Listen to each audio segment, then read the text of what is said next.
Good evening, gamers. I have a huge box, and I'm really hyped to see what's in this box, and you probably are too. So let's get right into it. So this is the X-Man Tornado V2, which is the first 3x3 from X-Man Design in quite a long time, since the Tornado V1, which I don't know how old it is. I never had it. I don't think I was a cuber when that came out. But yeah, X-Man Design is a subsidiary of Moyu. Is it a subsidiary or is it a sub-brand? Is there a difference? I don't know. Anyway, yeah, it's X-Man's first 3x3 in a very long time, and people say it's fantastic, and if it is, it's going to be a real big player on the market because it's only $25, so it has some pretty good price to performance potential. This box is super big. There's three 3x3s compared to it. Anyway, let's get right into it. How does it open? Is it one of these? Yes, it is. Wow, that is some nice presentation, and it's upside down. Damn, Gan who? All right. Okay, this actually looks amazing. Y'all know me with my red and white color scheme. Anyway, let's get into this. Okay, wow. All right. Ooh, a credit card. Oh, it's not just a credit card. What's on the back? I can't read Chinese. You get a cleaning cloth. Wow, that looks real nice. Can clean your click. CFOP guide. I don't know why cubes still include these. I think most of the people that are buying these cubes probably already know how to solve them, and if not, they're gonna watch JPerm. Ah, yes, instructions, which hopefully we don't need. Hopefully the system is intuitive enough so that it's oh, no way. What? Why is it? Why is the logo so small and it's off center? What the hell? Come on, X-Man. You got me all hyped with like your cool red and white aesthetic, and then you make this dopey looking ass bag. What is this? Oh, whatever. And we got a screwdriver, which it is the same screwdriver that came with the hello? It's the same screwdriver that came with the X-Man Bell Pyraminx. And funny thing is, yeah, this, I've heard this called the Orca tail, or the, I don't know. This is the tensioning tool for the core, and the Bell Pyraminx came with this. I don't know why. I don't think the Bell Pyraminx has this tensioning system, so I don't know. They must have been working on this for a while if they already had that tool back when the Bell came out, which was like a year ago now, probably. All right, so let's put all this stuff back in here. Let's keep the screwdriver out because I probably am gonna need it. Let's put this back in its nice sleeve. God, this looks so nice. Man, can I just display this like this if I don't like the cube? Also, this is like the most premium unboxing experience I've ever had. Like, screw Gan with their flippy open boxes. This is way cooler. Yes, I'm saying it. The color red is cooler than Gan's flippy box. The most premium unboxing experience comes from a $25 cube. So let's open this thing now. Ooh, yes. Look at that logo. All right. It's got a little bit of lube on the outside. Anyway, let's do first turns.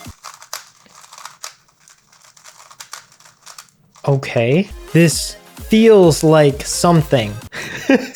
Yeah, good sentence. This feels like something. Wow, I just repeated. Wow, I need a sip of water. That's some good water. Remember, guys, don't buy Nestle water.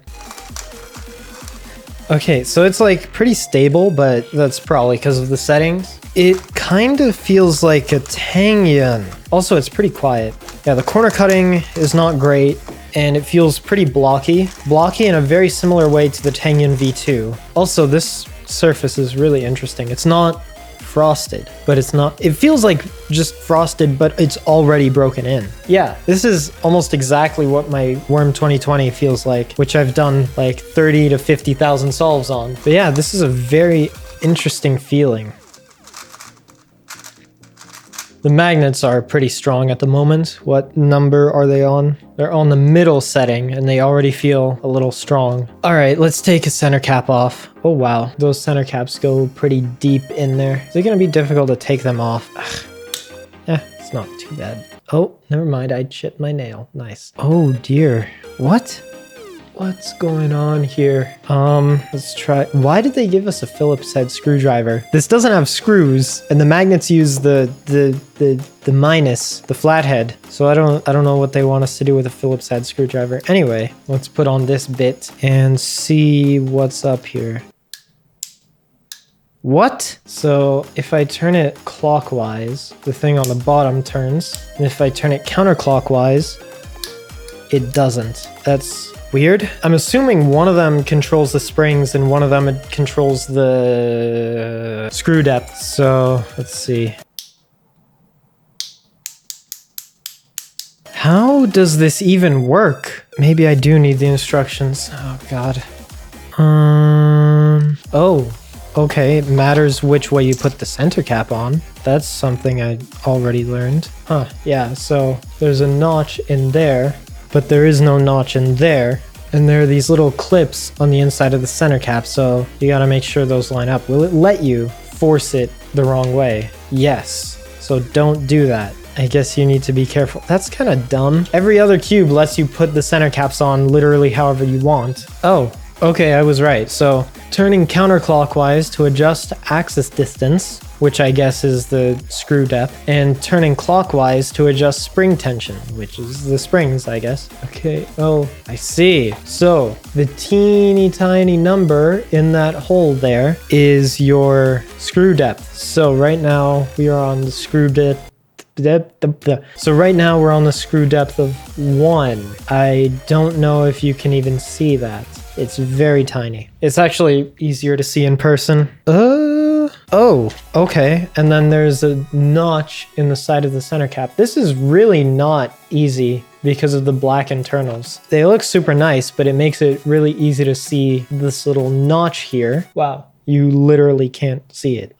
Maybe if I go like this. I don't know. There's like a little notch there. So whatever one of these arrows is pointing to that notch, that's your spring setting. So yeah, I want to set this back to the default. What is the default? 3 and 3. All right. Oh, wait, I need to make sure I put this on the right way. Ugh. All right, let's set this back to 3 and 3. Okay, cool. Wow, that is super easy to adjust. It's cool they use the same tool for both the spring tension and the screw depth. I don't think there's any other system that lets you do that. Okay, so how does it feel right now? It feels way too blocky and tight. So let's loosen the screw depth or the axis distance. Ow. God, these center caps suck. I don't like these center caps. Okay, so higher number means tighter for both the springs and the screws. So I want to turn this counterclockwise. I'm going to set it to 1 so that it's super loose. Oh, hey, you can kind of see it move down as I... You can kind of see the thing move down as I tighten it. Yeah, you see it's like kind of elevated there. And if I turn it, now it's like basically flush up against the thing underneath it. Okay. Oh, never mind. The center caps aren't that hard to take off. There's like a huge gap underneath them, but you can only get at it when the cube is pretty loose. Also, I like the fact that everything is like color coded in here. It makes it easy to see. Like you don't have to look at the numbers. Okay, yeah, that's a lot more flexible and better corner cutting. That's a lot more my style. And let's set the magnets to the lightest. How many magnet settings are there? 5 magnet settings. So let's check that out. I guess you just, what the fuck? Okay, it's just sort of a dial. Yep, you can see in there right now it's pointed at the center dot. So I guess this, oh wow, it is really loose. It doesn't click or anything really, right? So now that's the strongest. Does it adjust both sides? No. Oh, that's all right. Wow, that is really strong. Jesus Christ. Let's put all these just on this layer, all to the strongest magnets. Oh yeah. That is so strong. What the hell? That is so strong. Yeah. All right, well, if you like strong magnets, this is a good option. All right, I'm gonna put everything to the weakest magnets because you know me. All right, yeah, that's That's pretty light. There's a little bit of friction I'm feeling. That's like similar to the Tengen V2, which is why I didn't like that cube, but it went away with break-in. So it might with this one as well. All right. What the okay. Yeah, it's kind of hard to see what you're doing with this magnet adjustment, but it's not too bad.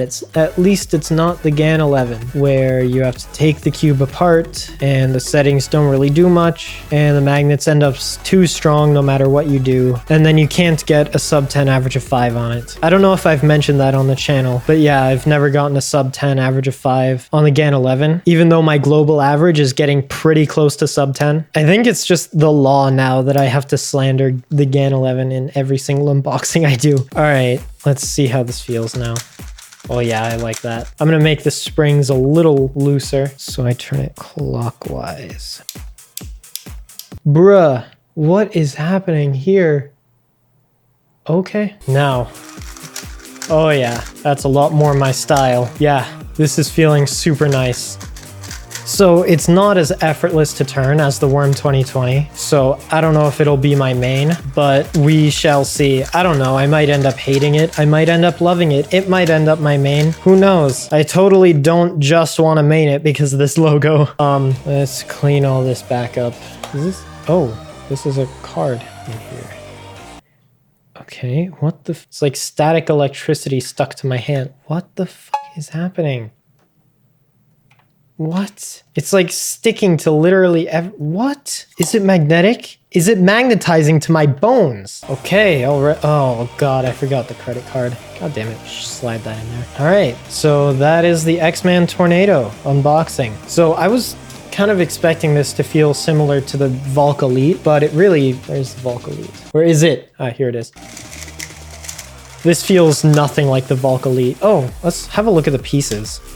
Whoa, those are some weird pieces. So we got this for the edge, super weird looking, and then this looking like a spider web or a sun around the magnet. And then on the inside, here you can see the big gap under the center cap that I was talking about, and it's got a green core. All right, so yeah, first impressions, I'm pretty excited. I'm pretty excited to try this out and see what it can do. But yeah, that is the X-Man Tornado V2 unboxed. You know how it goes. I'm gonna use this cube for a while, and I will let you know my thoughts right now. Alright, so I've spent a lot more time testing this cube than I normally do for reviews, due to the fact that it's kind of hard to put labels on it and describe it, just because it's so customizable. And also, something important that I feel isn't really addressed enough, changing the settings on this cube really does affect the way it behaves a lot. So first off, the cube is super smooth. Aside from sometimes being able to slightly feel the texture on the corner pieces while turning, I'd say this is one of the smoothest cubes on the market, maybe after the Tengen V1. Out of the box, it's really fast, but also kind of blocky and with subpar corner cutting.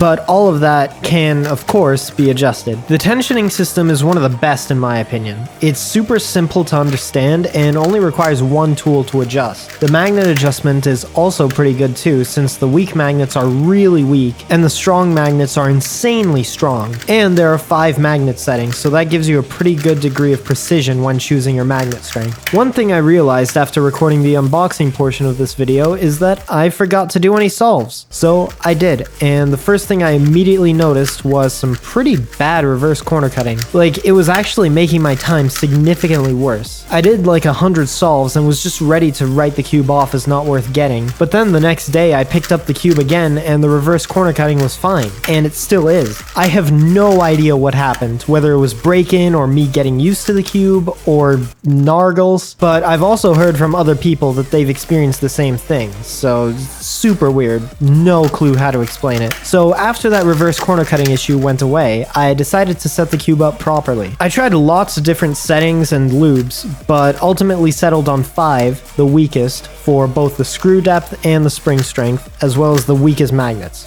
of course. I tried a lot of different lube combos, including my favorite Lunar and Stardust combo, but that made the cube really uncontrollable for me, which is really weird since I almost never have trouble controlling fast cubes. I'll get into why I think I have trouble controlling this one in a bit. I wasn't too scientific with the lubes I added. I just kept adding stuff until it felt good to me, which it really does actually. I don't remember exactly what lubes I used, but the most prominent ones I can feel are candy cane and solar, which makes the cube kind of gummy and more controllable. So I really like this cube a lot, but I can't say it's going to be my main. Since I had to slow it down, it doesn't let me turn nearly as fast as the Worm 2020 does, and I think I know why. The Worm and the Tornado weigh almost the same, but I think the Tornado's weight is more in the pieces, whereas the Worm's weight is more towards the center of the cube. This means that the Tornado's pieces have more inertia, which means it's harder to start turns on the Tornado V2, and also when the cube is turning, it takes more force to bring it to a stop again, and I'm pretty sure that's why I have trouble controlling this cube when it's fast. I personally think this cube works best with a slower setup and maybe slightly stronger magnets. Sadly, that kind of setup doesn't really suit me. In conclusion, despite this cube not being a good suit for me, I can see it being a good suit for a lot of people. It has great performance, it's super versatile, and it's only $25, so it's not just completely overshadowed by the RS3M 2020, like a lot of cubes these days are. I can definitely recommend this to anyone who doesn't have super light turning, because other than that, I think it can be customized to suit almost any turning style, so it's pretty hard to go wrong with it. But yeah, that's pretty much it. Thanks for watching. If you want to buy the X-Man Tornado V2 or anything else cubing related, you should get it from speedcubeshop.com and use the code DRAGON at checkout to get a discount and support me as well. If you liked the video, leave a like, subscribe if you want to see more, and follow my other social media to keep up with me between uploads, which, sorry about taking so long to make this video. This cube is super complex and the script has been a bit of a bitch to write,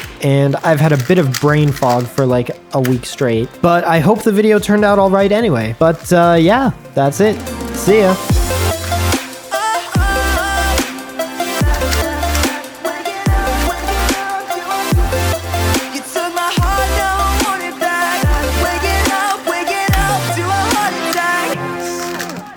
With the ZBLL.